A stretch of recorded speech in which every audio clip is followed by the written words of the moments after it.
Welcome to a live episode of Spurs in Focus right here on YouTube, iTunes, Amazon Podcasts, YouTube Music. The list goes on and on. Don't forget to subscribe to the Substack, Spurs in Focus Substack. Go find it right now. Hit subscribe. It's completely free, everybody. We thank y'all for making Spurs in Focus your first and only spot for all things San Antonio Spurs. Ignore the rest.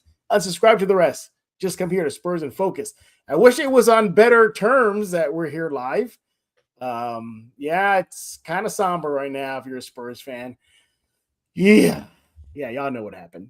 Spurs lost game 2, NBA Finals, 105-104. Spurs are now down 0-2 going into game 3, which now shifts to New York City. The guy you can't see on the screen, Mr. Rudy Campos, he's having some tech issues, but his audio's working. He's going to see if maybe he can get the video going. But you want to make sure you follow Rudy on X at The Sports Answer. Rudy, so not only the Spurs lose, you have tech issues, internet issues, right? What a night for you. Yeah, it's been a terrible night so far. Spurs go down 0-2. And yeah, my internet. So basically watching the game, it just kept, what is it, rotating or loading or whatever it is. So just an overall bad night for the Campos household. And yeah, now I'm having tech issues with the computer. Yeah. Everybody, again, you obviously can hear Rudy. He's having some tech issues, so this show might be a little bit of the short side. Again, Rudy's going to try to see if he can get his video going. But yeah, we got a lot on deck for you, though. We're going to get our general takeaways, our instant reactions, and then we get to my big 3 takeaways, Rudy's big 3 takeaways, turning point, standout stats, standout player, if any, and then get into you guys. The Spurs in Focus fan comments. We're going to get into that in just a few minutes. I already see them piling in. I know you guys are pissed off right now. Think of this as a therapy couch session, all right? This is going to be a therapy session because your boys, your silver and black, they have a daunting task ahead of them. They now got to beat the Knicks 4 out of the next 5 times, if they can even do that. We're going to ask that big question later on in this episode. So, I see people having the faith in the comment section, Rudy, but before we get to them, I know.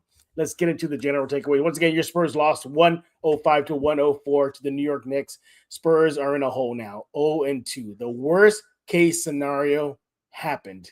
The worst case going into game 3 is happening because now, not only did the Knicks steal home court advantage and then some, Rudy, my first general takeaway is when the final buzzer went off and how they lost, we're going to get to that in a bit, is it feels like the Knicks just ripped the heart out of the Spurs. Your thoughts? Yeah, man, it's been it's exactly the way I feel. And I know one of our fans had a comment talking about Mitch Johnson, and that's exactly who I'm going to go later on with on one of the takeaways. But yeah, I mean, he only had 20 points tonight, and that was Jalen Brunson. But again, it was those key shots and that last shot at the end. I mean, I told people in my household that were watching the game, I said, it reminds me of Kobe a little bit, hitting those daggers at the very end of games and a lot of other players. So yeah, Knicks are just ripping the heart out of San Antonio and San Antonio Spurs fans. They're a really good team. So, I mean, you can't really say anything bad about it. Yeah, exactly. Yeah. That was my biggest takeaway is just when the final buzzer went off, it just feels like the soul, the heart was just ripped out of them. And it again, what did we say in game 1? And it happened again in game 2, a tale of two halves. The first half, the Spurs were playing like crap. They were letting their leads go, not playing defense, leaving the 3-point shooters wide open. Cat was being Cat. I mean, seriously, I have never seen a player really give Wemby problems outside of maybe Joker. The Cat is giving him the business. And even though the Spurs were discombobulated, just out of sorts in the first half, Rudy, they finally come alive in the second half.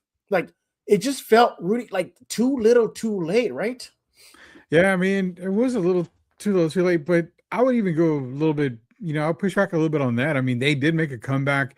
They did make actually a great comeback, to come back and tie the New York Knicks. And it came down at the very end to, and Jeff, I didn't want to use this word, and I'm going to have to use it, but you can definitely see the inexperience in both player and Mm-hmm. coaches when Oh, it good came point. down to the final part of the fourth quarter. I mean, little mistakes here and there, and that was crazy, man. I mean, you saw that a veteran New York Knicks team knew exactly what to do, took every advantage that they had, but Mm-hmm. even they were panicking because the Spurs made a comeback Yeah. to tie the game. Spurs stopped Brunson on a jump shot. They had an absolutely perfect time to take the last shot, only to have Mitch Johnson again feel like Mm-hmm. we need to play through everything, not call a timeout, which would have set him up for the last shot of the game. Mm-hmm. Wemby turns the ball over. It is good night, San Antonio. Yeah. You know, going into halftime, it was still close. The Knicks did have the lead, but it wasn't an insurmountable lead. And I said, okay, the Spurs are fine. And I was asked, do you think it's over? I said, I'm not going to make the call yet because I want to see how they play in the third. If just show me any type of life, any type of energy coming out of the third, going to the fourth, I think the Spurs have a shot. And sure enough, they did. Because they were coming off a disastrous second quarter, Rudy. In that second quarter, the Knicks outscored them 31-18. 31-18. That is unacceptable. Unacceptable. Wembayama at half. I believe he only had 7 points at half, 5 rebounds. He only took That four was shots, He and only that took was four it. shots. And Mitch Johnson, after the game, he goes, Mitch needs to figure out ways to give Wemby touches. Interesting enough, though, he also followed that up by saying Wemby's teammates need to give him touches. Rudy, should there have been a hefty dose of Wembayama from jump until the final buzzer? You would have thought so. I mean, four shots in the first half is it's inexcusable, man. There's no reason why your best player, one of the best players in the league, is only getting four shots in the first half. But are you blaming Mitch Johnson and the coaching staff on that? I'm not. I'm not Mm-hmm. blaming Mitch and the staff on that. I'm not saying anything from them. I'm actually blaming Wemby on that one. You Interesting. should have enough. Okay, so again, you can probably get cooked left and right, but as an MVP candidate, top three in MVP voting, as the so-called next face of the league and all this other stuff, you should have enough testicular fortitude to take the game and put it on your back and take more than four shots, knowing you are the best player on this team. So do you blame Mitch because Wemby didn't take more than four shots? No, you don't blame Mitch. You don't even blame his teammates. He needs to insert himself into the game. And that's something that a lot of us have been saying since the playoffs started. When he inserts himself into a game, especially in the first half, the Spurs are a very unbeatable team. They get off to a very fast start and they build a nice double-digit lead Mm-hmm. whenever that happens. Four shots in the first half, that goes on Victor. That goes on his inexperience. Does that go in the case of, is he a little bit afraid of the big moment? I mean, Mm. I'm not saying that he Mm. is, but if you're taking four shots, there's something wrong with you. And it's not the team, it's you. It's all on you for taking four shots. No one's telling you not to shoot. No one's telling you not to get the ball. No one's telling you not to get to the basket. It's on you. You're their best player. You've Mm-hmm. got to step in before this team steps out. It again, game two felt like a carbon copy of game one. What do we see in game one? Champagny comes out firing, making shots. They're doing all the right things. The role players are doing their thing. Castle's being Castle. Oh, look at the Spurs. They came out swinging, and look at that. They're toe to toe with the Knicks. It's a slugfest. They're not backing down from the haymakers. And then what do we see? The wheels start slowly falling off. Anytime the Spurs had a lead on the Knicks in the first half, the third period, I kept telling myself, nope, it's not comfortable enough. Nope, it's not comfortable enough. Even when the Spurs made an incredible run, in which they did, you can't rain on the parade 100%. They had a phenomenal, phenomenal comeback. But again, just like in game one, Rudy, in game two, what do they have to do? Dig themselves out of a hole. Dig themselves out of a hole. You could probably get away with that against the Blazers, the Wolves, and maybe the Thunder. You can't do this against this Knicks team because they play defense. They got guys that are fearless, and they got guys that came up big. Rudy, it feels like maybe the Spurs maybe came into this final series popping their collar a little bit too much. What do you think? Yeah. I mean, I can definitely see that. I can definitely see why you would say that. You beat the number one seeded Oklahoma City Thunder, and they're the number one overall seed in the NBA. You have a tough series against Minnesota, but maybe they were coming in on cloud nine against a figured a Yeah, Knicks team that wasn't maybe tested as well sure. as a lot of people could say. So I mean, they were riding a really good winning streak, the New Mm-hmm. York Knicks, but the Spurs were really riding a really good winning wave Right. into these NFL, NBA playoff finals. I'm sorry. And could it be overconfidence? Probably. Could it Yeah. be that they felt like they were at the top of the mountain? Yeah, possibly.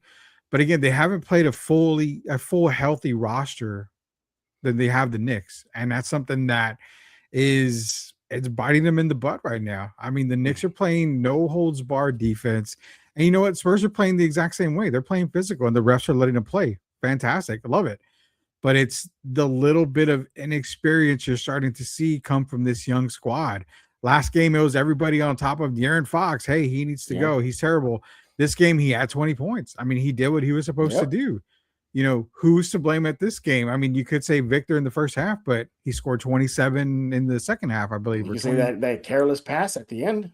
Again, it's the key. It's the timely turnovers that happen that kind of hurt the Spurs left and right. And don't get me started on that pass, man. That pass should have never happened. I mean, ever happened. This is You saw it in the Portland series. Mitch decided, let the game go. We'll have Julian shoot the three ball. We're not going to call timeout to set up a play. Spurs lose that game. Then the NBA Finals, you should know if you're able to stop Jalen Brunson and get a rebound, Mm-hmm. you want the last shot, especially Right. if you're tied.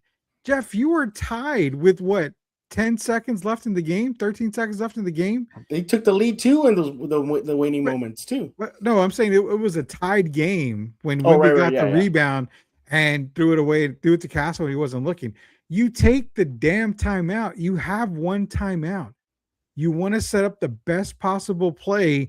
You want to have the last shot because why? If you miss it, you're probably going to go to overtime. I would Mm-hmm. have taken overtime, but I would have rather have taken the last shot and had the last possession. Mm-hmm. 100% Mitch Johnson and the staff, this was on you. I can't hide this anymore. This is completely on you.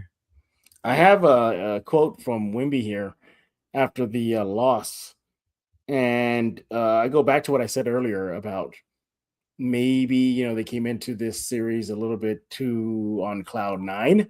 He says here, quote, personally, I think I could have been better recovering, this is Wimby now, from the high of the confidence of the conference finals.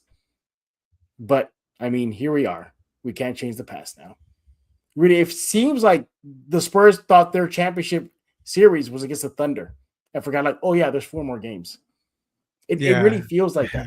It really feels like that. Your thoughts? Well, I mean, if you talk to a lot of NBA heads, they were saying that it was kind of weird how they were celebrating like that at the end of the Thunder Yeah, series. they're acting like they won the title. And it reminded me a lot of Patrick Beverly when they made the play-in game that one year when he was with I Minnesota, remember I that. believe. So Yeah, jumping on the got on the table, taking got on off the his table. Yeah. jersey. Yeah. So I get it. You want to show emotion. I'm so happy that they got to the finals, but it just seemed like they basically just had that sigh of relief and said, okay, we're here, we did it, we're good. And it's like I've been telling you, man, they've been playing with house money this entire time. So in a way, it's okay. You get to the finals. All right, cool. You get your experience. But what a lot of people will tell you is that you can get to the finals at one time, but there's a good possibility you may never make it again. You have to take full advantage of these finals when you're in it. So far, San Antonio hasn't taken full advantage of it, whether it be the staff, whether it be the play of Wemby in some cases, whether it be the play of Fox, whoever. This Spurs team outmatched and outcoached in the first 2 games. Is Mike Brown running circles around Mitch Johnson? Yeah, I mean, if you can tell me he's not, then I'm going to call you a liar. I mean, Hmm. he's basically put his Knicks team in position to sweep the San Antonio Spurs. Can I say that again? He put his team in position to sweep the Spurs.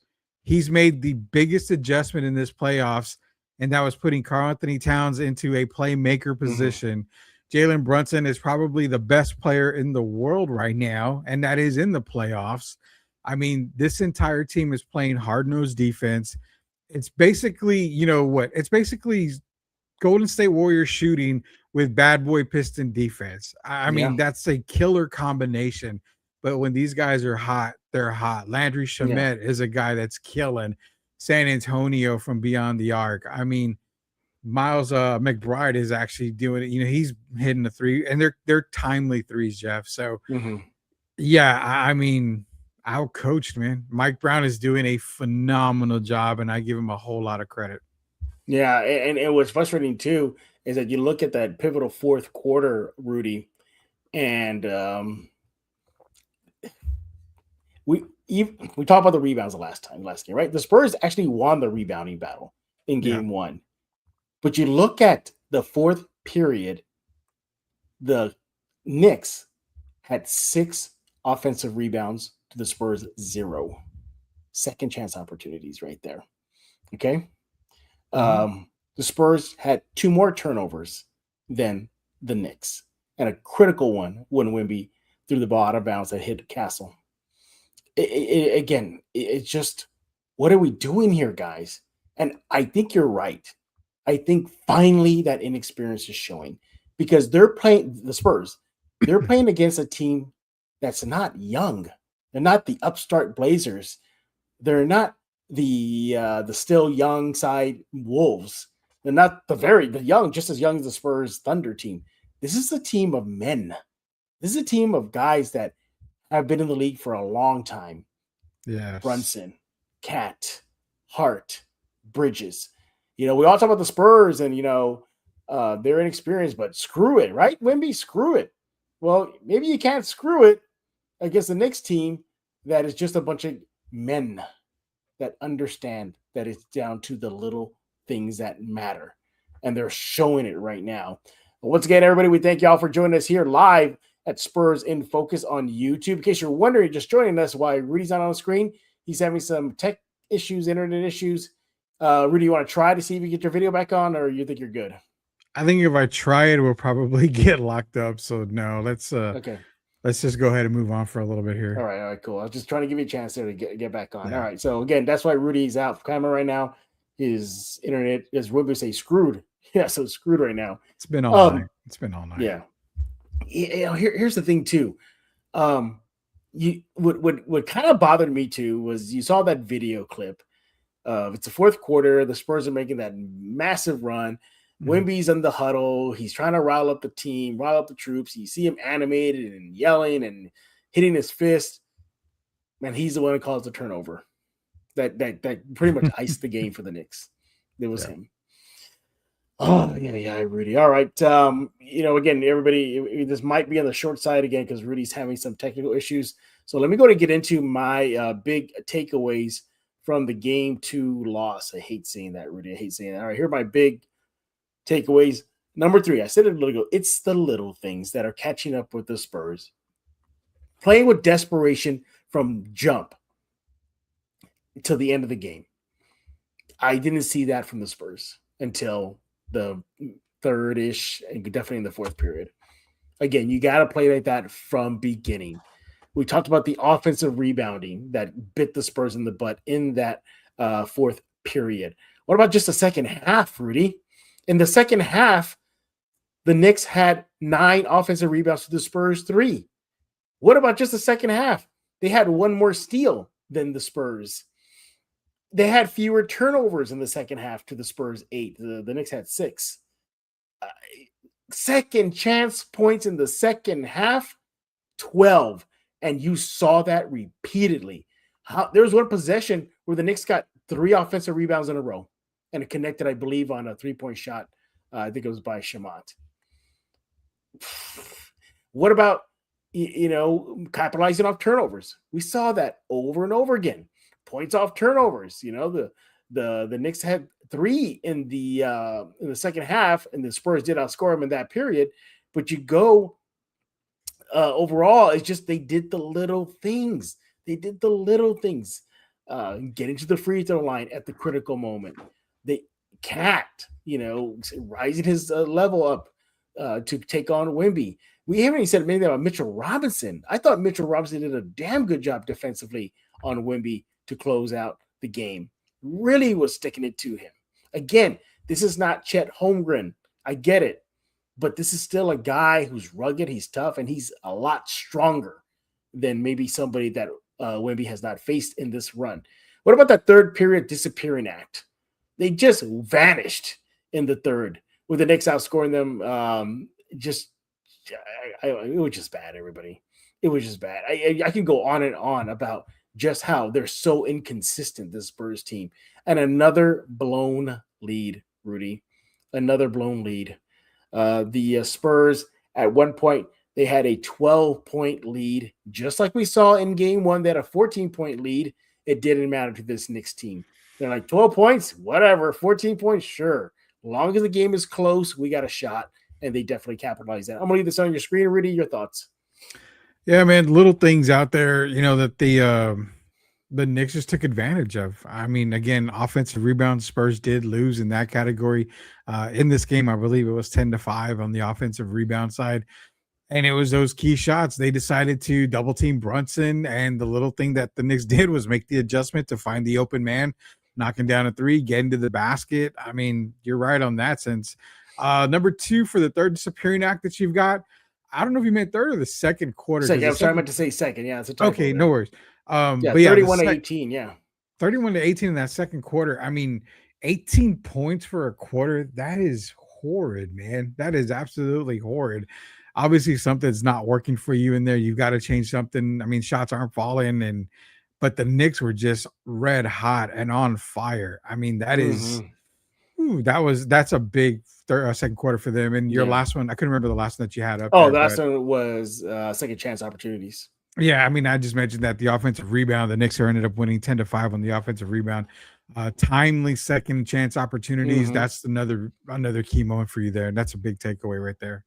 Yeah, exactly. Again, you just look at the critical second half overall. The Spurs actually outshot the Knicks 54-40%. But you go to the fourth period, again, the Spurs shot well. They actually shot 61% from the field to the Knicks 28%. So you're thinking, like, what just happened? What happened? Well, turnovers in that fourth period. The Spurs had 4 turnovers that cost the big time for them. By the way, they allowed 8 second chance points in the fourth period to the Spurs 0. So the Knicks outworked them in those. See, I look at that stuff like the energy, the hustle stuff, second chance opportunities, offensive rebounds, scoring points off turnover, stuff like that. The Knicks built in that fourth period a 14-point lead to the Spurs 2. And that's when the Spurs made that furious comeback. The Spurs only led the game in the fourth period 18 seconds. The Knicks controlled it 15 minutes and 50 seconds. So one thing before we get the break, and we're going to get to your big takeaways in a bit here. But one thing that Wemby said after the game, again, it feels like game one all over again. He said, "This was our game. We should have won." Did he say that in game one, Rudy? Yeah, he did. And I mean, I don't disagree with him. I think they know what the problem is and they're trying to fix it. But what's the biggest issue is that this isn't Minnesota. This isn't all these other teams that they played against where they make adjustments and then they come out winning by 20, 25, 27 points.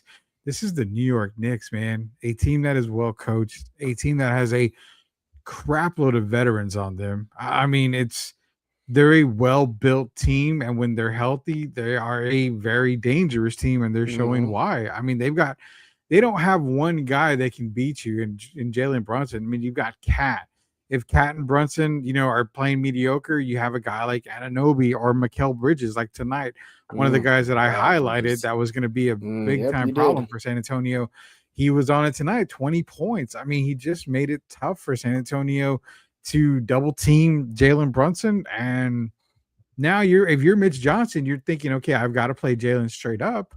And that worked for a little while, but at the same time, I mean, you do all that work and then you get an offensive rebound on top. Mm-hmm. That kills them right there. It's just a lot of little stuff, man. Spurs fans, all I can say is tip your hat. I mean, this is a really good Knicks team. It is. You know what this reminds me of? And I don't know if I'm stretching it here. Rudy, ever get your thoughts? Why does this feel like when the Pistons upset the Lakers in the finals? You remember the Spurs are coming in. Oh, look, the hot shot team. They got Wemby. They're young. They're flashy. They run. They got Castle. Everything. And the Pistons were coming in like, they're rugged. Who they got? Ben Wallace. You know, that's their best player. And they stunned the Lakers in that series. Kobe, Shaq, all those guys. I was going back to Isaiah Thomas and Magic. I'm like, I don't think this would feel that way. But you're going with the Kobe and Shaq. Yeah, I can see that. It feels like that series. I'll tell you what, this series feels like this. And this is exactly when I was sitting on the couch and I was looking at the game and I thought, you know what? This reminds me of Orlando, Houston, when the Magic was Shaq, a young Shaq and a young Penny, a very young team. Nick Anderson was a part of that team. That was a very hot team, one of the best teams in the league.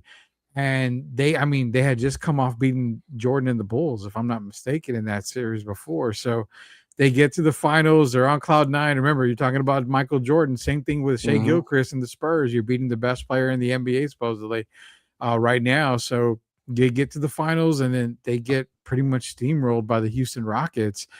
Same thing. A bunch of veterans, Hakeem Olajuwon, Kenny Smith, Sam Cassell, a lot of these guys. They come Drexler's in on that team too, right? No, I don't think Drexler was on that team yet. Kenny Smith was on that team, I believe, right? Kenny Smith was on that team. I don't remember if Vernon was on that team. I think he might have been. He may have been, yeah. But again, that's what this feels like. It feels like the Orlando Magic Houston Rockets final series where Orlando figured everybody had Orlando winning. I mean, they didn't give Houston a chance in that series, and then all Nick of a sudden, Anderson's missed free throws. Yeah, everything came back to haunt Orlando in that series, and that's kind of the way this feels. It feels like it might go something like that right there. All right. Well, we're going to take a quick break. When we get back, Rudy's going to have his chance to give us his big three takeaways. They're going to do turning points, standout stats, standout players, if anything, and then get to your comments. You guys are leaving a bunch of comments. Think of it as a therapy couch session right here. After your San Antonio Spurs lost to the New York Knicks in Game 2 of the NBA Finals, 105-104. Yeah, it came down to a freaking free throw. By the way, if I can amend my big takeaways, it's missed free throws. How costly that costed the Spurs. You can talk about it because that'll be one of my takeaways. All right, we'll leave it there for Rudy. Again, we'll be right back, everybody, right here on this live episode of Spurs in Focus. As the new leader of the Decepticons, I command you to subscribe to Spurs in Focus.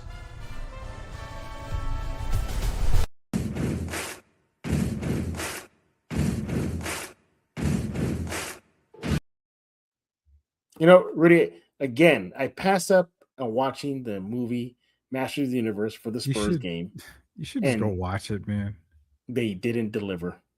The Spurs didn't deliver a win. I hope you go see it this weekend because everything that I've heard from everybody that's seen it is positive. So a friend of the show, Ray, he came on one time. You couldn't make it.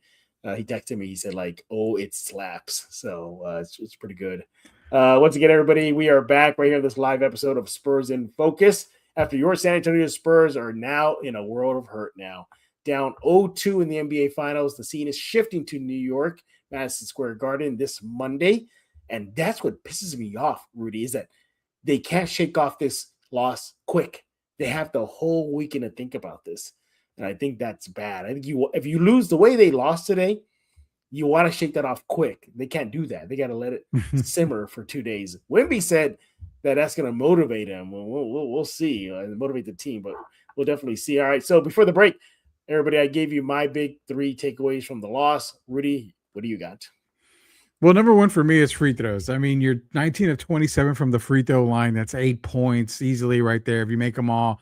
let's say they miss, maybe 3 out of those 8, they're still getting +5. So again, that looks like a 109, 105 victory if they're hitting their free throws. Mhm. Kind of uncharacteristic for some of these guys to missing their free throws the way that they did. I know Victor was 5 of 8 from the line, cast Mhm. 2 of 4. It just a little bit uncharacteristic for Victor. He usually shoots the ball really, really well from the free throw line. But again, that was a key tonight. They didn't knock down the free throw, 70% from the free throw line. That's one takeaway for me. The other takeaway was I can't believe I'm saying this, Jeff, but inexperience. Inexperience has finally caught up to San Mhm. Antonio, and that shows from the inexperience of Mitch being a rookie head coach in his first full year with the Spurs, allowing the team to just run a play and try to get something going instead of calling a very timely timeout there at the end of the game. You're tied 104-104. You get a rebound off of a Brunson miss. You can call timeout, get the last shot, set up something. If it goes in, sweet. You're at 1-1. This series is talked about a whole lot differently, but no, you let Victor play point guard again, bring up the ball. He is not a point guard. Let me reiterate that, Mitch. I know you listen to the show. Victor is not a point guard. I don't care if he feels like he is. He's not a point guard.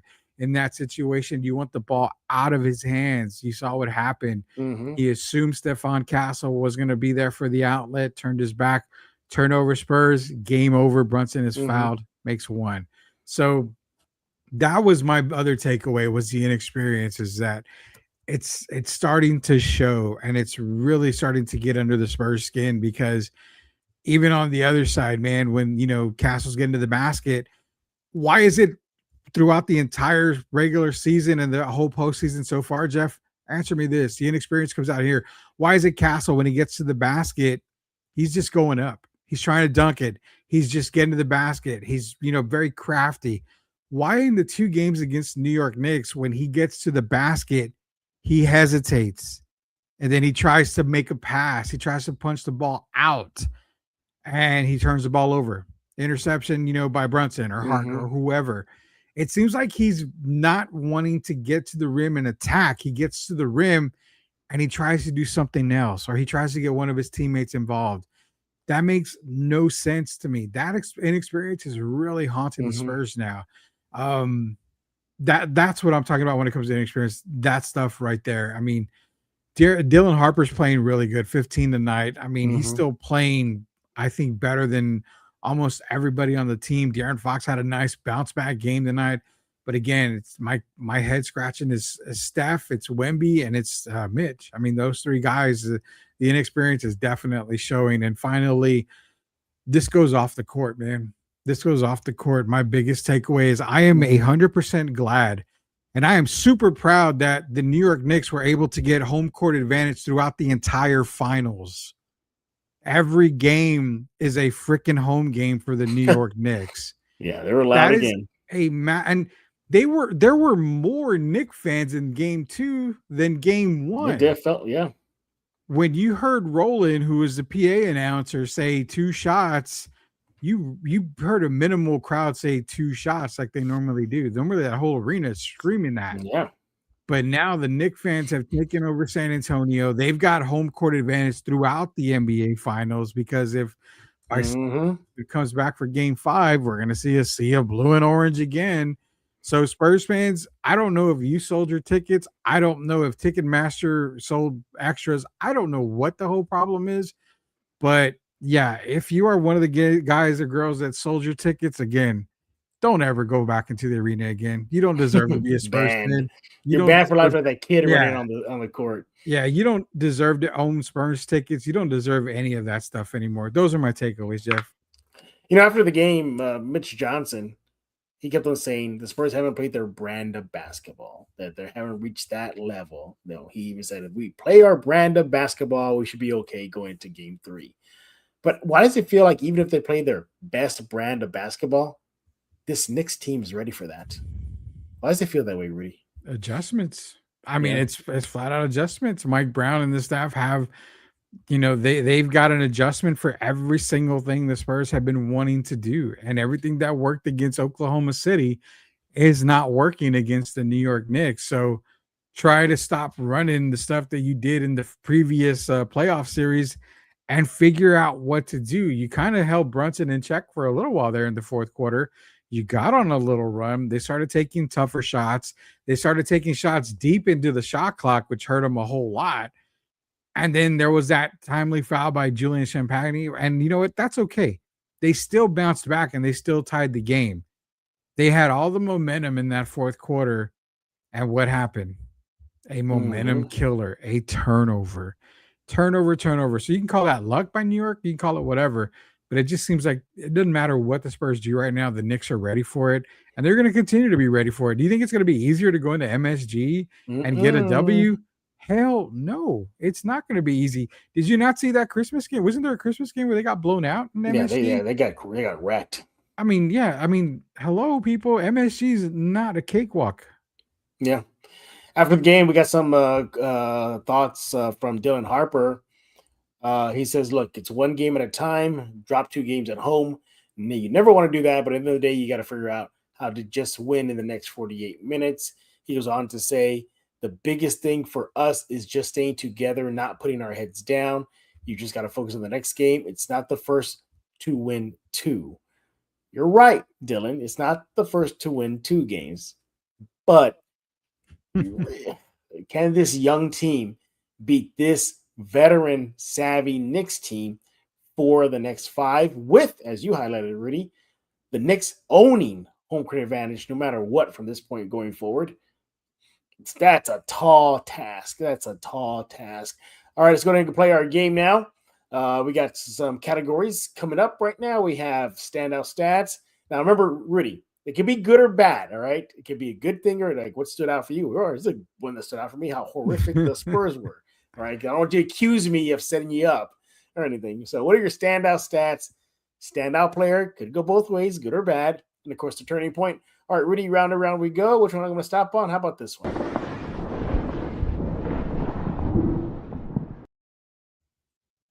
All right, so last time you picked Jalen Brunson, and I was kind of upset because I didn't know we could pick a Nick as our standout player. A standout player. That's all I said. Tonight I'm gonna go with 2 guys, and one of them I got to go with De'Aaron Fox. I mean, I'm not gonna sing his praises, but he had a 3 for 13 game in game 1. It was very tough for him.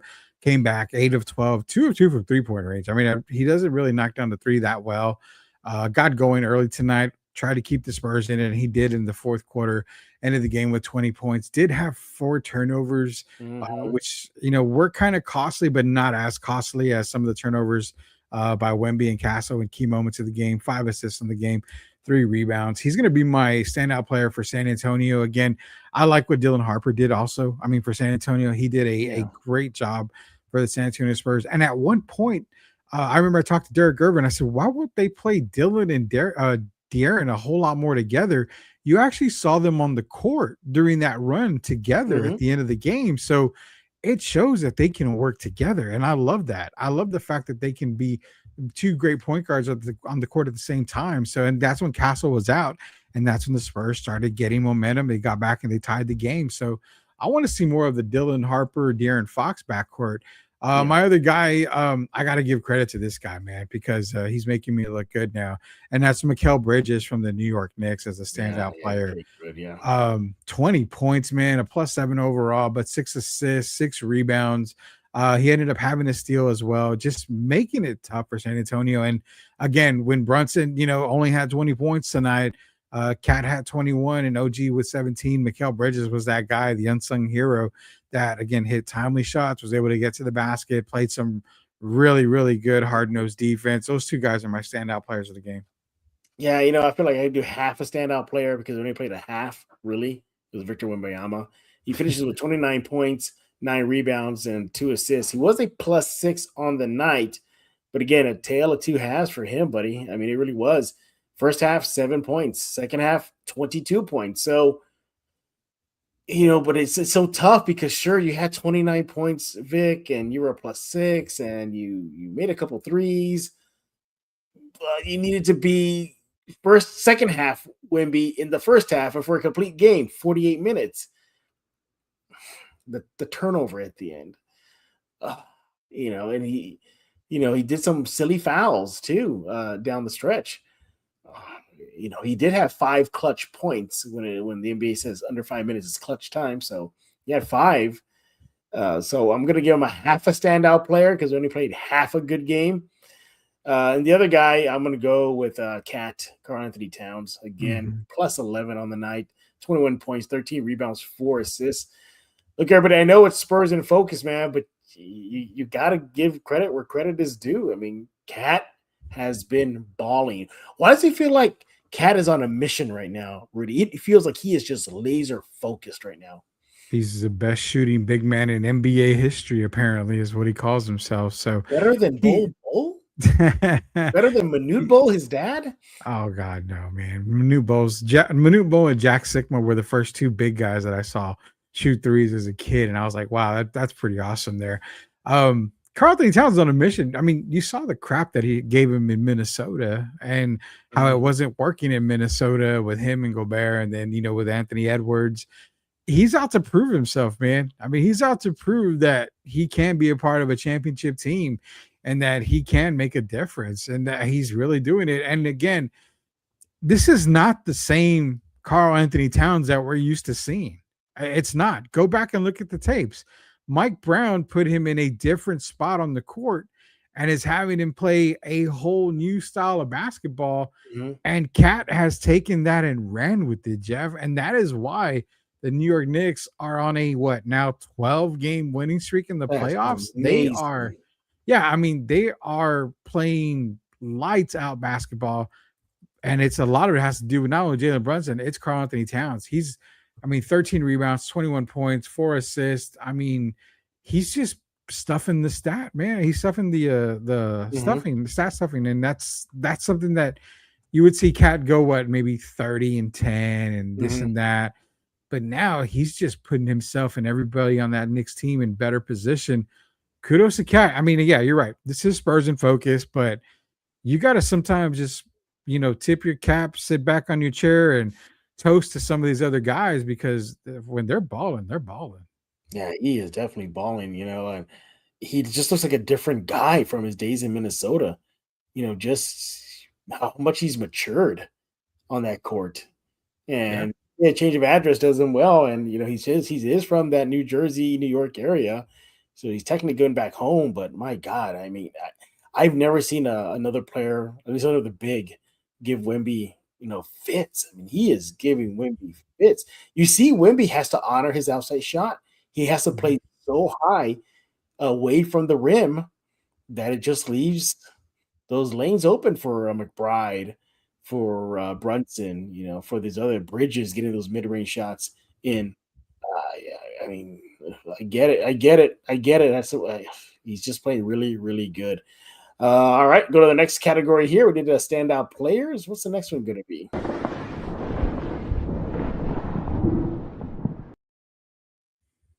Oh, God. Turning point for me is when Jalen Brunson's dad decided to be a dad and protect his son. That's the biggest, what kind of word I want to use move that I've ever seen in NBA history.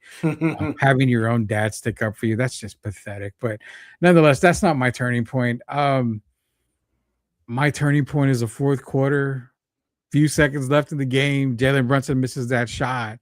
And Vic gets it, and here comes, Victor Stockton down the court because he said, because he feels like he's a point guard and turns the ball over. That should have been 100%. Grab the rebound. Mitch, you call timeout. You have one timeout. You have the last shot of the game, no shot clock. You can set up the absolute best Greg Popovich play you could ever think of. And if it goes in, you win. If it doesn't, you go to overtime. That is simple as that. So my turning point was that moment of the game because Victor brought it up. Did he panic? I don't know. I mean, you don't normally make that pass, especially when you see Steph Castle look at you briefly and then turn and then you make the pass. He's not a point guard. I mean, I get it. People call him generational. People call him a GOAT. People, call him a lot of other stuff. And, he's never seen a 7'4" guy do this. Well, we've seen 7'4" guys turn the ball over. And it just so happened that he turned it over in a costly part of the game. That's my turning point. Should have called timeout right there, 100%. Yeah, I think that's the obvious one, and that's my turning point too. That costly turnover between Victor and Castle, it was there. It was there. I mean, they had it. The momentum was totally in their favor in that closing moments here. As a matter of fact, we have Steph Castle and what he had to say about that moment and just what happened exactly. He says, "quote I was looking at him, Wimby, when he first got the rebound. I just started to take off to try to give him some space to dribble up the court. I didn't see him throw it to me. Miscommunication. Again, that shows to maybe signs of the inexperience is right there. You just see it right there and that thing. All right, yeah. I think that's the biggest turning point there again because the Spurs did reclaim the lead. They were, I was watching the Vegas odds. They were changing rapidly. At one point, it's in the last few minutes, it was 65%. The Spurs are going to win. Then jump to 60%. The Knicks are going to win. 55%. It was just all over the map. So obviously, Vegas saw the game just going wild and did not end up in the Spurs' favor. All right, let's go ahead and get into our last category of the night here.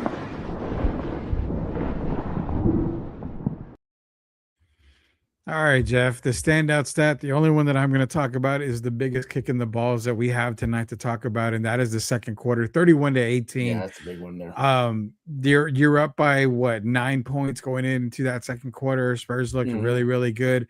And then all of a sudden, they disappeared. I mean, to be honest, when we get off of this live show, I'm going to send an email to Borden's Milk and ask if I can put the Spurs logo on the side of a milk carton because they just completely went missing in that second quarter. 31-18. New York came out strong in that second quarter. Tough defense. They were making their shots. Everything was going well. San Antonio could not hit the broadside of a barn. It was just a tremendously awful second quarter for San Antonio. I've got no stats for that because the only stat you need to know is 31-18. Pitiful second quarter. I'm going to go with two stats that stand out, but not in the favor for the Spurs. So for the game, the Knicks had 10 offensive rebounds to the Spurs 5. And what's killing me, Rudy, is, again, the Knicks are averaging 10 offensive rebounds per game. But did you know in this series, the Spurs are averaging 9.5 offensive rebounds, and they came up well short of that. Yeah. Another standout stat in a negative way is second chance points. The Knicks had 14 for the game to the Spurs 9. Now, the Knicks are averaging about 19 second chance points per game in the last two games. Versus San Antonio, while your Spurs are averaging 11.5. So again, the Spurs just shoot themselves in the foot, man. Shot themselves in the foot. The little things again. So for the game, the Knicks had 15 turnovers, but the Spurs had 16.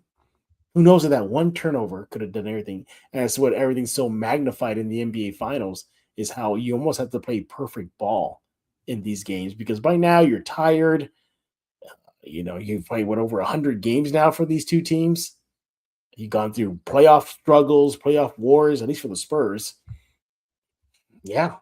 And it shows why maybe you want to take care of business if you're going to make a march to the playoff or to the NBA Finals. Look at the Knicks. Swept the Cavs, swept the Sixers, and they got a rest for 11, 12 days? Or the Spurs, they had a 7-game series. So go figure. All right. We can't put that against the Spurs. The West was way tougher this year. And the Knicks, they are a really damn good team, and they ran through the Eastern Conference. But myself, a lot of people felt like the Eastern Conference was back to where it was in the past. It was kind of like, it's not that great of a conference. As the Spurs, they went through the toughest part of the bracket in the Western Conference. So, yeah, you can say that, you can take care of business. They tried to take care of business in both series against Minnesota and OKC, but those two teams are super tough teams, man. And the Knicks they were fortunate. They were able to play Cleveland, and Cleveland just wasn't good at all, period. And then Toronto, I think Brandon Ingram got injured in a game or two there. So, they got a lot of great run in the Eastern Conference, but they gave the Spurs fits in the regular season. And I remember you told me you didn't buy into what happened in the regular season. I was like, well, you kind of have to with the New York Knicks because they played them close in one game, lost by one, and then they blew out the Spurs in one game. And that one game they blew them out, they were a healthy team at that time. So it kind of goes to show you that they are a team built to compete with San Antonio and possibly beat them. Did you know going into this series, the Knicks were one of the rare team during the regular season had a winning record against the Spurs, if you include the cup game.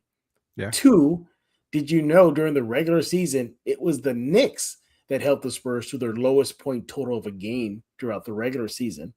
And did you know in game 1, the Knicks helped the Spurs to their lowest offensive output point total in their playoff run? Something about this Knicks team, Rudy, that just gives the Spurs fits. They give them fits, and the numbers prove it there. For those of y'all just joining us, again, if you can't see Rudy, he is having some technical issues. His internet is all screwy right now. He doesn't want to try to get back on video, not because he doesn't want to see y'all. It's just simply he doesn't want to wreck the live feed. So with that being said, you got to follow us. Follow Rudy on X at The Sports Answer on X. Follow me on X at Jeff G Spurs Zone. Rudy, you want to talk about super chats because it's going to be their time to shine now. That being the Spurs and Focus fans. Yeah, super chats. That's a good way for you guys to really be involved with us. And what that does is, you send a super chat over. Obviously, it gets highlighted. It gets read right away. And that's the best way to support Jeff and I here on Spurs and Focus and what we do. Again, every time we get a super chat, we really appreciate that. And we tend to give back. I know as far as Spurs and Focus and the Sports Answer and Box Score, we've been giving away a lot of T-shirts over with MCS General Contracting. We're giving away a ton of T-shirts with those guys, and that's the reason why, because you guys are able to give back to us, we give back to you guys. So, yeah, that's the best way to do it with Super Chats. All right. Rudy's been monitoring the chat room. Saw a couple of y'all being knuckleheads. Had to ban a couple of y'all too. But outside of that, Rudy, what are the Spurs and Focus fans talking about? We got I'm going to save the good ones for last, obviously. But we've got Jacob Eric at the top, says ni hao equals hello. He's overseas, so that's what he was talking about. OKL 3TSGO says, why isn't Mitch calling a timeout for the last possession of the game? Something that you and I have talked about a whole lot tonight. That's my biggest bonehead. If there was a Shackton a full moment, it's definitely that one right there. A lot less pressure if Wemby is taking that shot. I like this. The series is going either 5 or 7. Oh God, Jeff. Why does my gut say that we could possibly see a sweep? I don't want to see them go out like this. I don't, but I'll take a gentleman's sweep. I don't what are the odds? What are the odds if they get swept? High. I mean, be honest. I mean, give me on a scale of 1 to 10, 10 being for sure. What do you think it's at? About a 6.5. Jesus, you are so a Spurs fan. I've actually got it like at a 7.5, maybe an 8 that they get swept.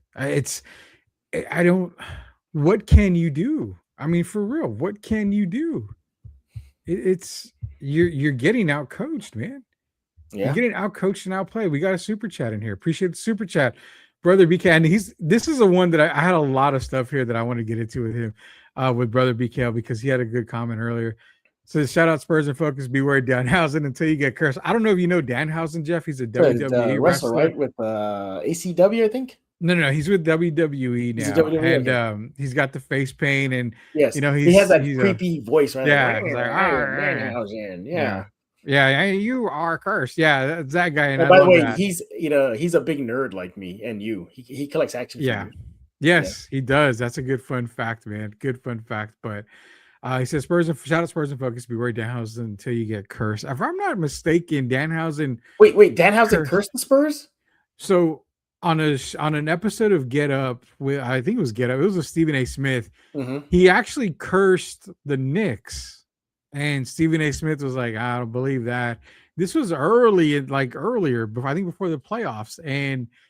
Now the Knicks are riding high and everything, so I think maybe they're able to solve the curse of Danhausen, and now the Spurs have the curse of Danhausen. I don't know how this is working, but so far the Spurs have the curse, and Cleveland has the curse. Toronto has the curse. So I don't know, man. Appreciate the super chat, but I think brother's right. Well, real quick, brother BKL, is it kind of an honor though to get cursed by Danhausen?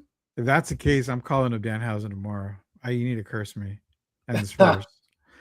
Because yeah, he definitely got to do that. I don't know. Because I was given the camel clutch by Sergeant Slaughter. Rudy was there with me. I was no, there. Rudy wasn't there yet, but before Rudy showed up at a Comic-Con with me, I was in line with Sergeant Slaughter, and Slaughter gave me the camel clutch. That was the one in New Braunfels, wasn't it? I think it was. It was, yep. The one in New Braunfels where you met Sergeant Slaughter. Appreciate the super chat, man. If you got any thank more you, super brother. chats, we appreciate that. let me get into a couple of more of these here because again, we got a whole bunch. And brother BLK, he's coming back later because you got a whole bunch of good ones here. All right, we'll see what he has on deck. Mitch Johnson prefers an improvised, chaotic play over a coordinated one. That's what I'm saying. You saw it against Portland. He did it again in the NBA Finals. I don't know what he's thinking. I have no idea what he's thinking. Tough loss tonight. Joel's in here. Tim says, "What's up, fellas?" Super R bar as Mitch has in the last 2 games pulled the best player off the floor during a run. He sat Harper last time, then he sat Wemby in the first half when he finally got going. I think so. I mean, I think maybe Mitch has made some issues with his super substitutions. Cat has been balling. Jesus, has he? They're happy to see Butterfly Laces. I'm happy to see the Spurs make a comeback there. They were so close. When we should have gone for the layup against the Knicks, they would have fouled him at the end there. I think so. You drive to the basket, but there's not enough time to actually. And remember, Wemby's not the fastest guy either, so you would have had to have Fox or Harper maybe take it to the basket. Let's see. Mitch never talks to them. 30-point quarters are just killers. They definitely are. Let's get into some more here. Mitch ain't that guy. Our team always digging out of holes by poor substitutions. What do you think of that? Poor substitutions. Well, with Castle in game 2, he got strapped with fouls. So he had no choice but to go to, was it Fox, I think? Or no, Harper, sorry. Which I thought would be good. Okay, fine, Harper. Nothing wrong with that. Trust me, he definitely plays well. But I don't know. For me, it wasn't a matter, at least in game 2, it wasn't a matter of substitutions. It was a matter of the timeouts when it was called. I was begging for him to call out a timeout when the bleeding was starting to happen versus the Knicks. He didn't call a timeout. He just let them play. I said, call out in my head. I'm thinking, call the timeout. Stop the bleeding. Stop the bleeding. Anything just to kill that Knick momentum. I didn't really see that.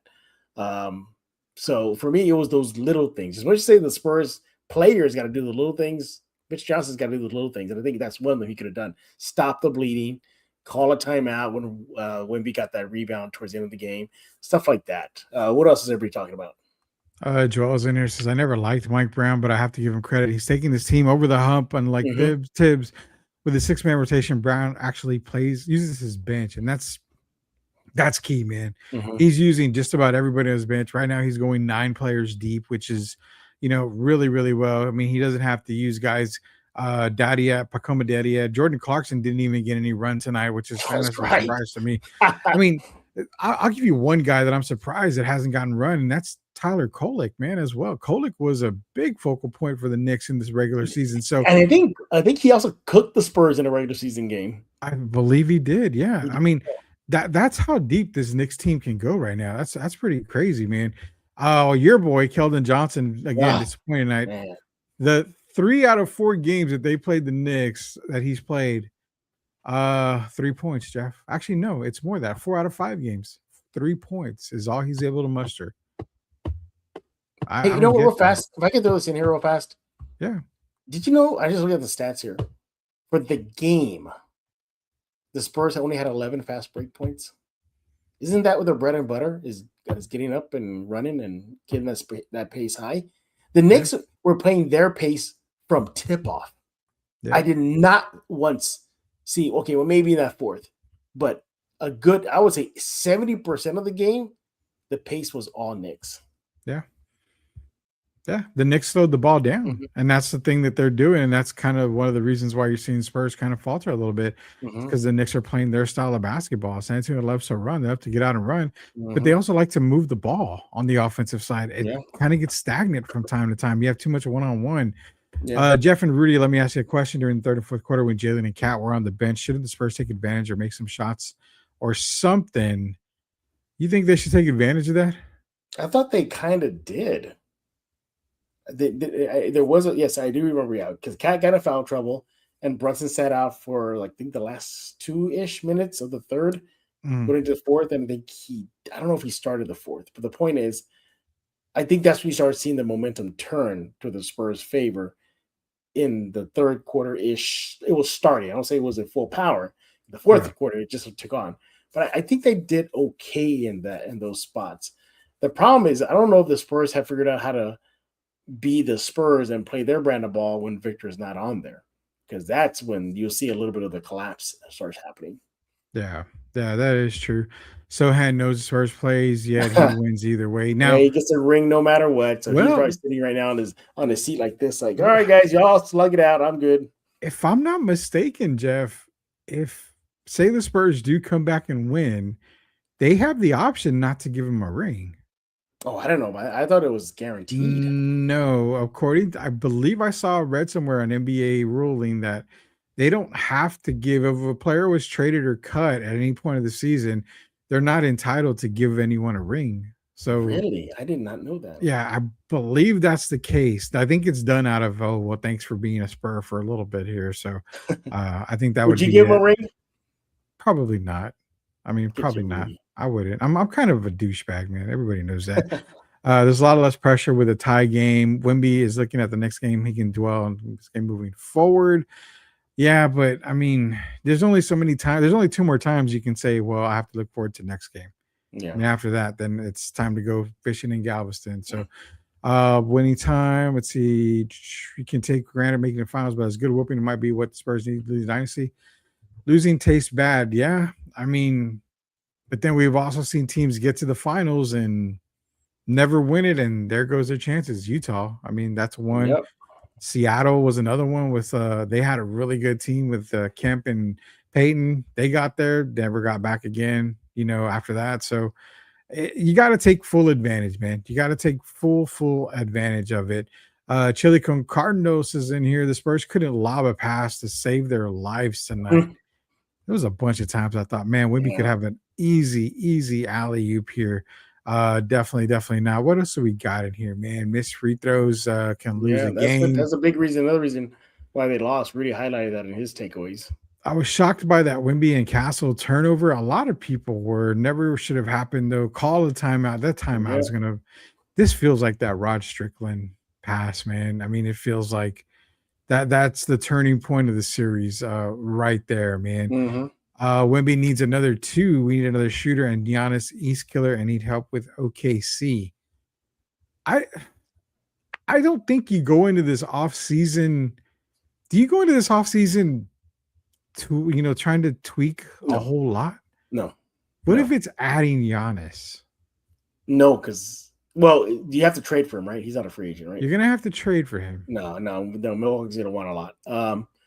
I don't think you. I mean, obviously the offseason is not officially started yet, but no, I think you're fine. I think if anything, you just need to add another perimeter shooter. That's my opinion. I think you just need to add a consistent perimeter shooter. So let me just throw this out there. We're not talking Giannis, but one guy that's been kind of talked about that they can go after that is available. Would a guy like Trey Murphy make Yes, the difference? that'd be the huge difference maker. Now, what are you willing to give up for Trey Vassell. Murphy? Vassell and some picks. I doubt that the Pelicans are going to want just Vassell. Think on the terms of Mikal Bridges. They need a player like that, like a Bridges, a Murphy. Yeah, that's exactly what they're missing. So you're probably going to have to give up maybe even Carter Bryant in that deal. You're going to have to give up maybe 4 picks at minimum. 4 picks. Remember, Mikal brought in 5. Desmond Bain brought in what, 4 or 5? I mean, well, you know what? Screw it. You're gonna have to. You can't use them all. So go for it. Well, I hate to say this, but OKC's linked to him as well right now. So of course, that'll be terrible. Wemby had bad pass. Reminds me of Rod Strickland pass in the 90s. There it is, man. There it is. It's like the Knicks run, the Spurs run its course. They step up. They're talking about the tickets. San Antonio peeps got priced out. They certainly did. I do understand that, but I don't know, man. That's just You way know what too many hits me investments. is I know how expensive they are, especially on the secondary market. Yeah. But my God, I mean, are people obviously they are. You have San Antonio residents paying those prices. They're probably using Klarna, or something because I, I toyed with the idea of going, and I gave myself a baseline where I cannot exceed this much. And when I saw the prices, it just blew away my baseline. I said, "No, I'm not gonna go. I'm good." I totally get that, man. There's no way I would have been able to Because go then there's the at all. food, and then there's the tickets, and then there's the drinks, and then there's the merch, and like, yeah, it's too much. Selling two finals tickets, which cost 6,500 each, could pay for next year's season ticket package. I don't know how true that is because if aren't they telling people that if you have a season ticket and you sold your tickets, you're not allowed to buy season tickets next year, or you're pretty much banned? Wasn't that the ruling that the Mhm. Spurs had? Yeah, So yeah. I mean, you're. I'm hearing a bunch of long time ticket holders, like been in there for 20 years, getting banned. I mean, I think the Spurs need to reconsider that, especially for those that have been loyal, paying season tickets. I think that's. I, I don't know. I think you got to grandfather them in or something. I agree with you. I think so. I'm upset that season ticket holders are selling their tickets. I really am. They Hmm. shouldn't be selling their tickets to Knicks fans, and they're probably paying triple, maybe quadruple the price to get into the game. Hmm. So I get it. Hey, you're getting your, I went on a rant last time, and yeah, you're getting your car paid for and all that stuff. Hmm. Congratulations, but I don't think you should ban them from buying tickets for Hmm. next year because there's really not a lot of people that can afford certain tickets anyway for the season, Yeah. except those kinds of people. So I mean, they make more money than a lot of us anyway. So they should not be banned at least for the regular season goes. Down 0-2, only 5 teams that come back from OT deficit to win. Last one was the Bucks in 2021. So there's hope. Well, the Phoenix Mm, Suns are not exactly, yeah, you exactly. know, I mean, the greatest finals team in history. So I'd kind of wouldn't put that in there. These are the comments I'm talking about when the brother BLK says, "What up, fellas? Well, looks like your team are outnumbered until your Spurs definitely cursed. Beware Danhausen curse are real, bro. I am bugging. 2-0, baby, 2 more to go. He's Yeah, Knicks fans in the house. yeah, Knicks fans are definitely mouse. I got to put this real quick. I'm gonna go on and off, but this one said, F dude, my toddler was calling for a timeout. Everybody was calling for a timeout in that sense, man. It was Did someone obvious. put the curse on us? Knicks have only won 2 ships in 80 years, so they can pump the brakes on NBA domination. Yeah, I mean, I don't mind if the Knicks win. Me Wemby neither. says, Oh, you know why I don't mind. "Oh So yeah, I know why you don't mind." Wemby said they're going to come with more motivation next game, but at some point, motivation ain't enough. The Knicks kicked their ass the whole season. They're just yeah, failing us. yeah. Bam! This comment needs to be highlighted because, again, as mentioned a little while ago, you can only use there's always next game. We're gonna learn, and you know what? We're gonna come out and we're gonna play better next game. What the hell do you have to wait for the next game But for it? but Rudy, I thought you said Wemby was generational. Isn't I he didn't say that. generational? I didn't say generational. I said I was already contemplating it. I've not yet come out 100% said he's generational. So he just because Jordan lost a lot of times in the playoffs. Yeah, he I did. mean, LeBron's probably the worst GOAT player in history that has, a losing record in the finals. I mean, if it's it's going to be a domination for the Spurs and Wemby, for years to come, but he's not quite generational just yet.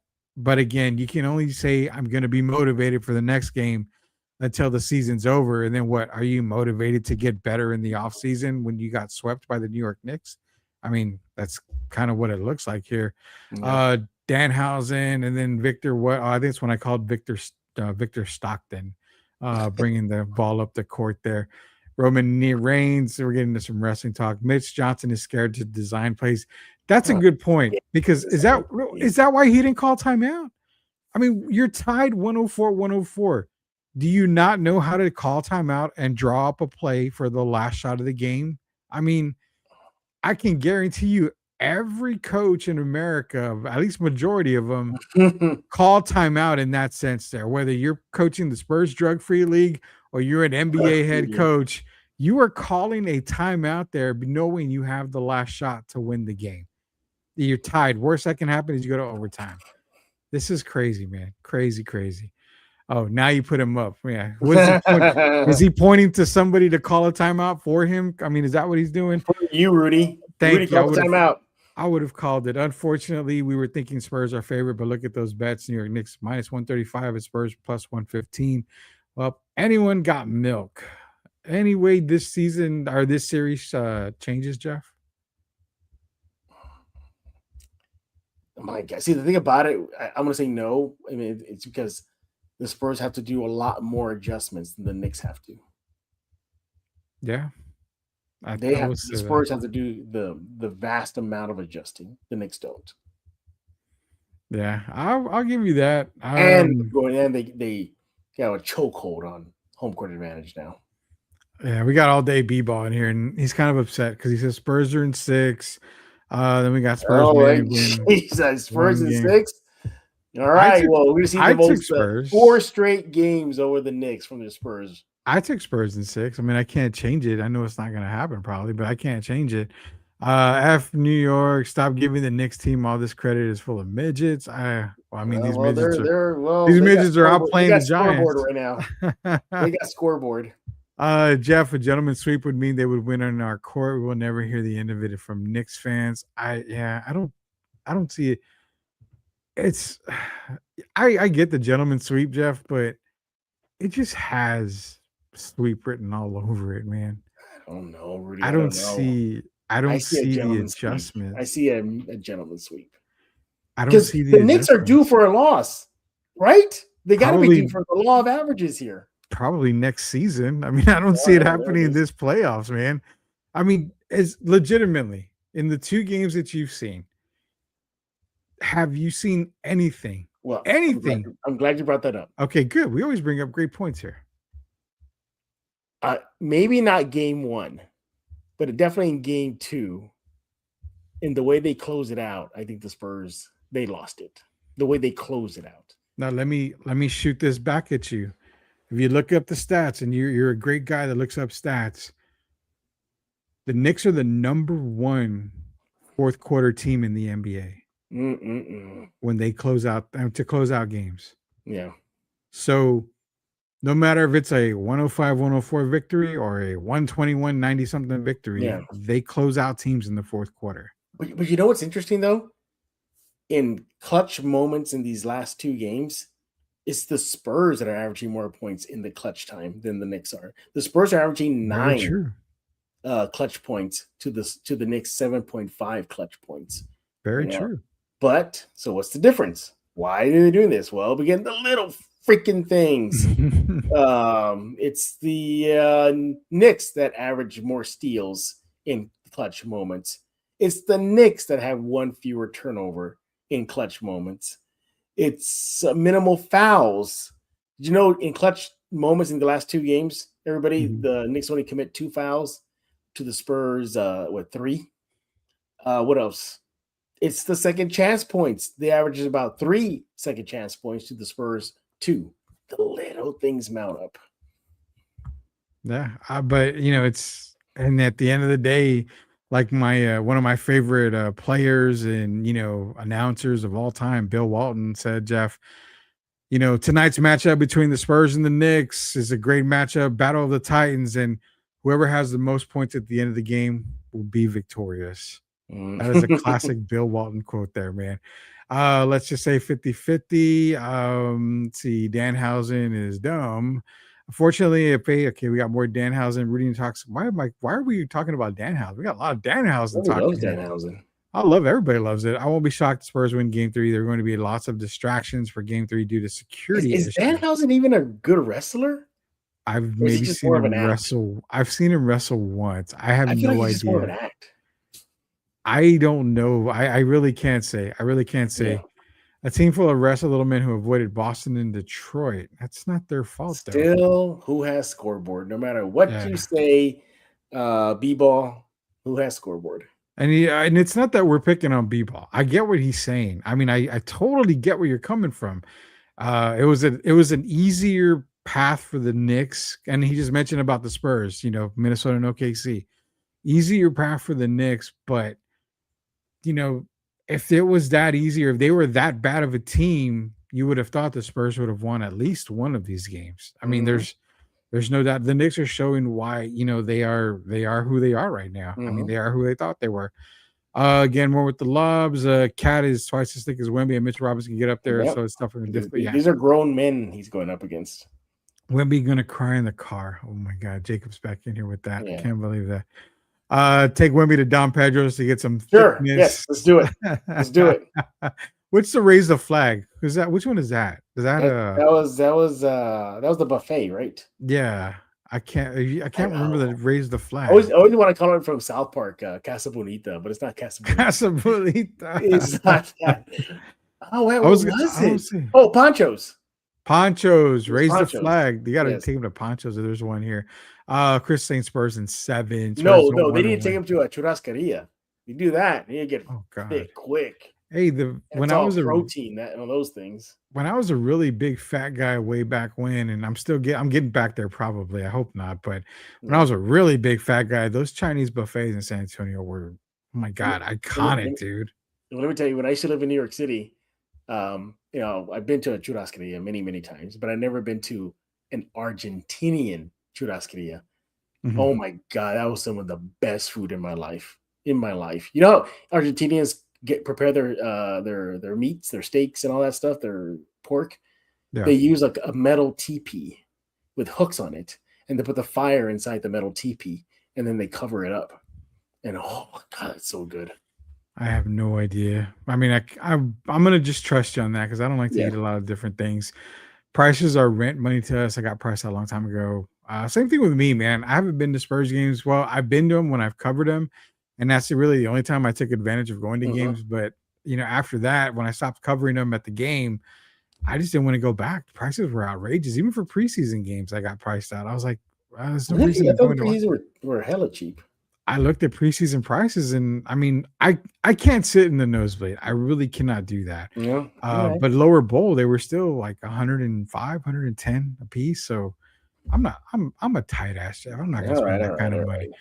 Hell yeah, Zap. Unfortunately, NBA Finals, New York Knicks, man, Madison Square Garden. They're Yeah, I heard about that. Yeah, they're crazy. 5,000. Those are Jeff Garcia prices Here we easily. go. The Knicks, we got a Knicks fan in here. Victor Bambiyama needs some milk. Knicks for the win. Love as much as Vic says he doesn't want to add size, I think he's learning a big lesson that you need size. You've got to bulk up a little bit. I mean, just a little bit more. And yeah, but at his height, you can't bulk up. I mean, it's almost impossible to bulk up. Seriously, you work out. I know you work out. So you know a lot about working out there. And you have to admit that with Victor's frame, there's only so much muscle he can put on. Yeah, there's none of that too. His travel for lifting, not literally going to the gym, but when he lifts, like he does a bench press or he does an arm curl, the travel is longer and the muscles are expanded more. Short guys, that's why short guys excel in the weight room, because short guys or short women, just short people, can pack on muscle quick because their travel time is shorter and they can break those fibers easier. But for Wemby, guys like of his height, or it takes longer for them. But let me tell you, they put in the work though, man. They look like freaking Greek goddesses and gods once they're done. But it takes a little longer for them to get there. Yeah, we got more Knicks won in 2 years, 2 and 80 years. Trade Wemby for Giannis. Right. About that. Pop rolling on his bed. He's gonna do before he became coach, fire head coach, and appoint himself as coach again. Then does Mitch Johnson get the Bob He's Hill up treatment? on that. He's up. You got to give Mitch his time. I love that. Look, at least Mitch had the wherewithal to acknowledge that he's also a rookie head coach in the playoffs. So at least he's aware of it too. Mitch did something Bob Hill never did, and that's get to the NBA Finals. So I mean, you got to give him some credit there. But no, I love that comment. What the hell? That would be awesome, man. How the hell does Mitch not have court awareness? He's not even playing. Mitch is gonna get cooked for a while. Some Theo's looking at the corgi telling the dog he or she is bad luck. Yeah, I thought everybody loves the corgi. Parading around all over San Antonio. Well, let's hope the corgi is staying away from Military Drive right now, because I'm sure people are pissed off on Military Drive. Jacob said he had Knicks in 6. The pound police on him. Yeah, he's might be getting generous. we're gonna have to change it. It'll probably be Knicks in like 5, maybe even 4. We may even see a And sweep. I'll take a gentleman sweep. You may get a sweep. Go New York, more Knicks fans. Love y'all Knicks fans in here. Try to imagine if you guys are visiting New York until you landed Knicks fan. Dude, how you feel. I don't know. Hey, brother BKO, I lived in New York City for Yeah. 20 years. I know exactly what that's like. Yeah, Jeff did live in New York, man. The Spurs are beating themselves. That's what bugging me the most. So little things, and Jeff called it. Little things are killing them. The little things. Landry Shamet tonight. Big for Landry Shamet. I mean, he's some another. big hits. He had some Got a big, couple big, more big- comments and we're done. They have Ponchos, Josh Ariz. Appreciate that for Ponchos. jumping in here. Why is Spurs shooting threes and layups? Other than players are around the point line. They make no attempts to go for rebounds. Effing stupid. It's weird because the rebounding totals have been really close, with the exception of tonight with the offensive rebounds. I mean, they got doubled up against the Knicks on the offensive rebound side. 6 feet tall, 215 pounds. I need that ding, that bing. That's what they do on Dan Patrick whenever they call in and they give their height and weight. Maybe I can find something here. Let me see if I can do it here. That'd be cool. So if you guys want to drop your height and weight, we'll do the ding. But I don't think we have a ding on here. I might have one. How about a gong? Would a gong work? Sure, we're gonna do a gong. Or how about an explosion, because they're like full of power? Whichever one works. I can always go get a ding. Okay, let's start over again. Okay, what was the comment again, Rudy? So we got Sean Burgess in here. He's 6 feet tall, 215 pounds. And it didn't work. Didn't work, man. That's a fat. We're gonna get it's that kind of night, everybody. Yeah, it's that kind of night. All right. Here we go. We'll go with the gong. Is it? There you go. It's a little too long. Carlos, he's in here saying 6'3", and he's full of love. We got to get him going. Let's do it again. There you go. I love this. Jeff, how electric will the Garden be on Monday? Since you let me tell you, New York?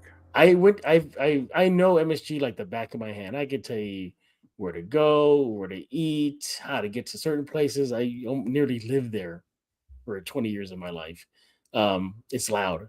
I went to a non-Spurs Knicks game. I went to go see Knicks Thunder one time, and oh my God, it wasn't until that game where I appreciated just how passionate Knicks fans are. So yeah. Love it, man. And we're gonna end the show on this one, Jeff. Says, I don't know what the F was a Landry Shaman until now. Can I do my best Shannon Sharp for you here? We're gonna do Tom Landry, Landry Seafood, Landry Shamet, Knicks in 5. There we go. Oh my God, we need a little bit of laugh, because let me tell you, right now I feel a little after the Spurs lost. Yes, everybody, once again, if we're wrapping it up here, your Spurs are down, and it's not pretty. 0-2 to the Knicks, losing both games at the Frost. 105-104 game 2 was your final score. Spurs have a mighty task ahead of them. They got to now beat the Knicks 4 out of 5 times, with the Knicks with a chokehold on home court advantage. Yeah, Spurs don't have it anymore. So there's that. We're going to start winding down the show here on this live episode of Spurs in Focus. Again, we appreciate y'all coming here, hanging out with us. You know, just kind of thinking of this kind of as a therapy couch session here. So we appreciate it. To everybody leaving comments, we thank you. Keep coming here to Spurs in Focus every time you need to get your fix, your Spurs fix. Hopefully it's for more than 2 more games. We can continue doing this. Spurs in 9. Spurs in 9. I'll take it. Hey, Rudy, brag about the sports answer for us. Yeah, sports answer, man. We didn't have a show today. Actually, Derek was sick, and I actually had some stuff come up too. So we're on every single Friday over at the Answer Now TV on YouTube. You can find us on Box Score Studio on YouTube as well. Quick shout out, Jeff. Bear County Social Apparel's in here. We mentioned earlier we do a lot of giveaways with MCS General Contracting. Those shirts actually are part of Bear County Social Apparel. So give a shout out to Bear County Social Apparel. Does a fantastic job. We're always doing giveaways with them. So yeah, Spurs in Focus, Sports Answer, Box Score Studio, MCS, we're all doing giveaways that revolve around Bear County Social Apparel. So yeah, but join us on every single Friday, myself and Derek Irvin. We have a lot of fun, man.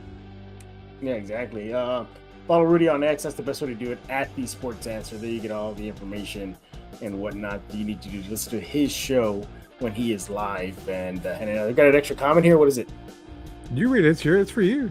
Oh, it's for me. Okay, it's from @send_that.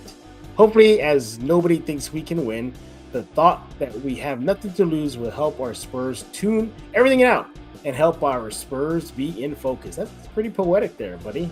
Thank you for that, Send That. Very. That was nice. We appreciate y'all hanging out here late at night to vent about the Spurs loss. We'll see what happens. The problem is they got 48 hours to think about it. Yeah, game 3 is not till Monday, so hopefully the Spurs in these next few days can right the ship and at least make this a series. Hopefully they can, but we got to wait till Monday for that to happen. Everybody, we thank you for making Spurs in Focus your first and only spot for all things silver and black. Come here every time, every day. You want to catch up on the latest on the silver and black. Unsubscribe to the rest you see out there on YouTube land. Yeah, unsubscribe to them. You just want to subscribe here to Spurs in Focus on iTunes, Spotify, Amazon Podcasts, YouTube Music. Yeah. Also, Spurs in Focus Substack is completely free. Google it, just by Spurs in Focus Substack. There you get it. Hit subscribe. You are part of the crew. We'll likely be back on Monday, likely previewing Game 3. Don't know who's going to be online. Maybe it could be Rudy. I'm chasing some other guests, but we'll have something for you for Monday. And subscribe ASAP. Rudy, thank you for taking time out of your schedule to join us here on this live edition of Spurs in Focus. Once again, your Spurs down 0-2. Can they beat the Knicks 4 out of the next 5? We shall see. So for Mr. Rudy Campos, or say Rudy Pancho Campos, I am Jeff Garcia. Raise the flag, Rudy. Yeah, Rudy Pancho Campos. I am Jeff Garcia. And now you're in focus with Spurs in Focus.